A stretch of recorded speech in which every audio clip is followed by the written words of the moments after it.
Strive is something that fighting game fans have been looking forward to for a while.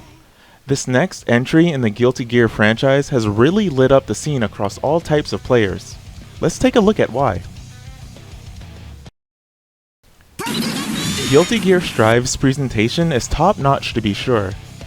It's a loud game in both its rocking soundtrack as well as its beautiful anime visuals. This also extends to the gameplay, with tons of flashy moves, and even UI elements are uniquely Guilty Gear. Arc System Works have really done it again with making a game that feels like you're controlling a wild action anime. The characters have a ton of detail poured into them, ranging from their idle animations to the crazy attacks they do. Of course, it's worth mentioning the awesome character designs. Returning characters look brilliantly realized in their new designs, and the newcomers are equally eye-catching right out of the gate too. Despite being a 2D fighter, the stages all implement various sections of differing light and shadows to add depth and flair to the visuals. And rounding it out are fun UI elements like the counter, taking up the entire background in an eye-catching and an alarming way.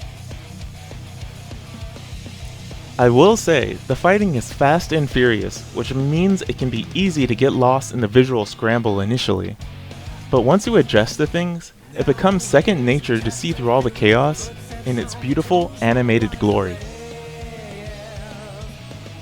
But of course, Guilty Gear is known for its awesome rock soundtrack. It's no different this time around, with each character having their own original theme and additional choices to round out the robust and varied OST.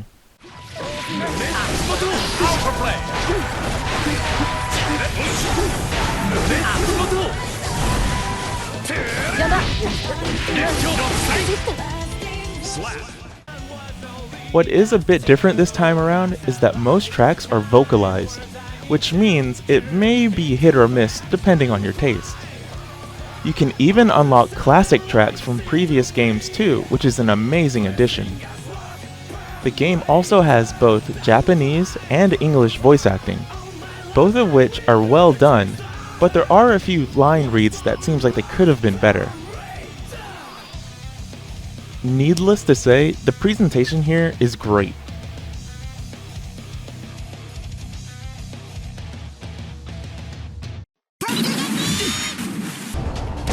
So, stay away! Get behind a pillar! Projectiles are bullshit!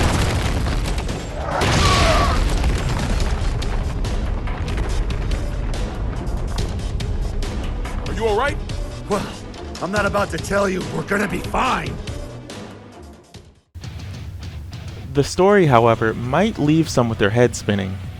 It's a full, complete story in the form of a 5 or so hour long movie.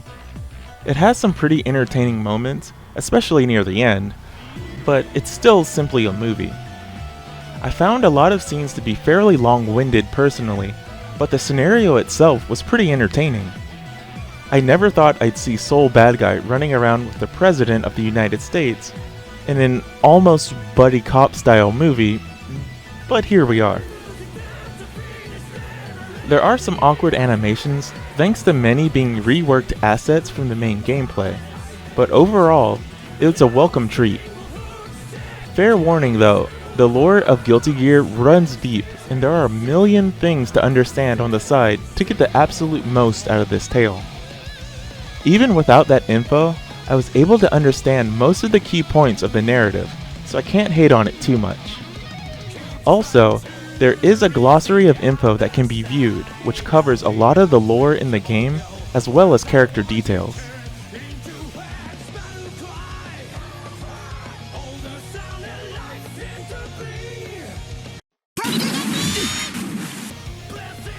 But of course, this is a fighting game, so let's get into the gameplay. It's a traditional 2D fighter with many of the anime bells and whistles. This means it's flashy, fast, and chaotic. But this time around, the devs are throwing players a bone through some amount of simplification in the mechanics and accessibility. It's definitely still a wild gorilla of a fighting game, as they say, but I found this entry to be one of the most instantly satisfying of the bunch. At its core, it has the basic modes. Arcade, survival, versus, online, and training are all featured as expected. Its arcade mode does have an interesting twist on it though, featuring a Street Fighter Alpha 3 style dramatic battle. It's a really cool fight, and I hope it gets added as an extra mode for both single and multiplayer.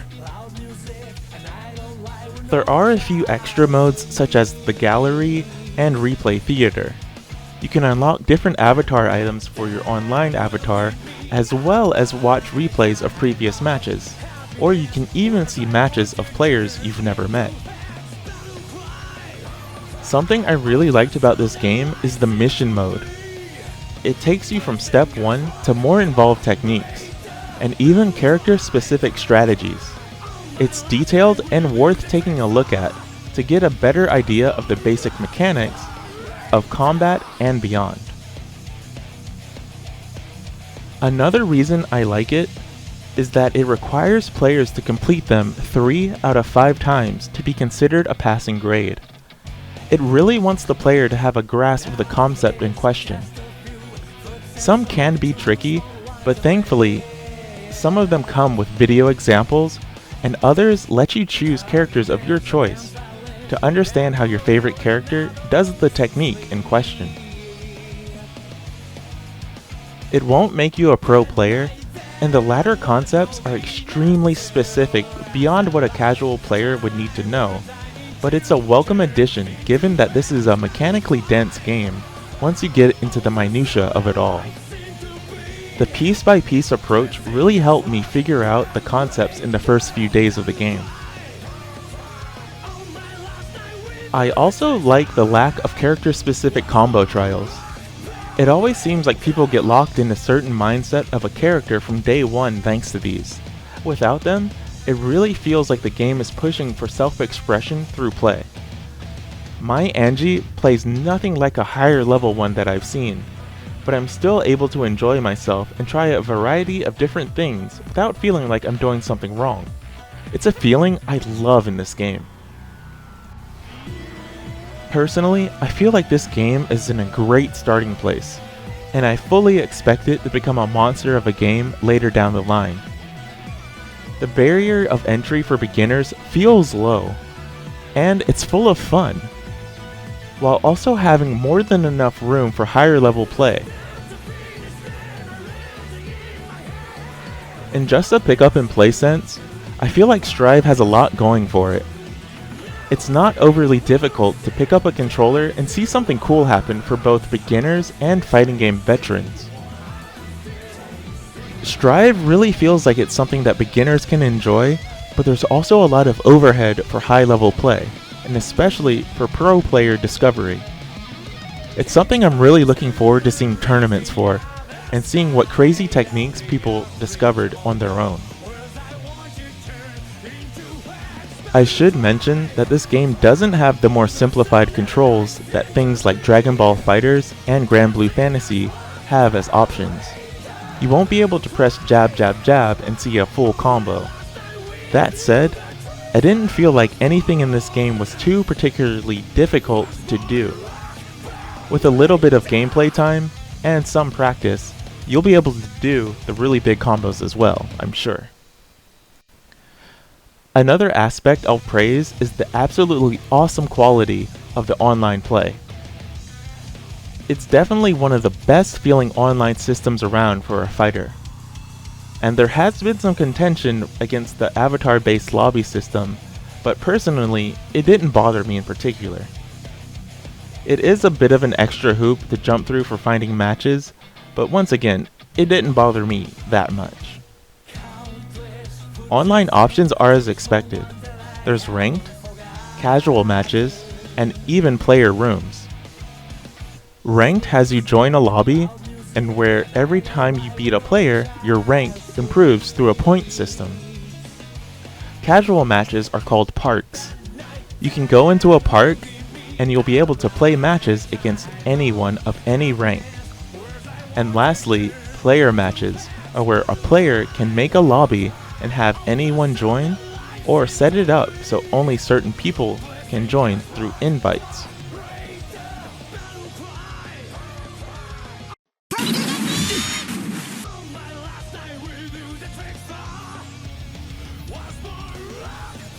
If you're into fighting games, Guilty Gear Strive is an easy recommendation.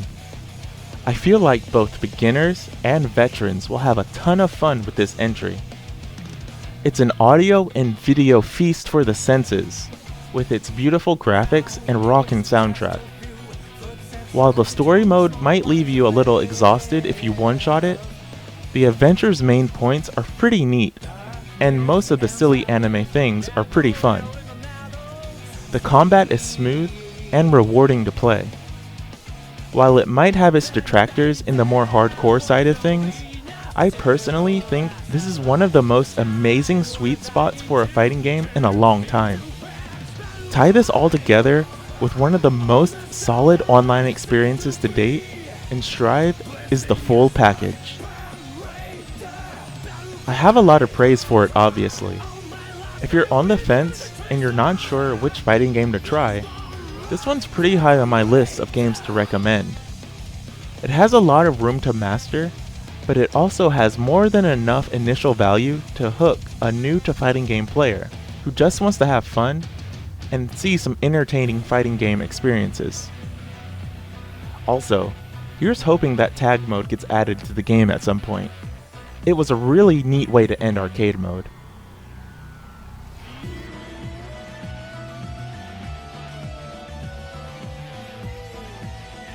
As always, thanks for watching, and leave a like and a follow if you enjoyed the video. Of course, leave a comment and tell a friend. It really helps spread the word about my channel. Thank you very much.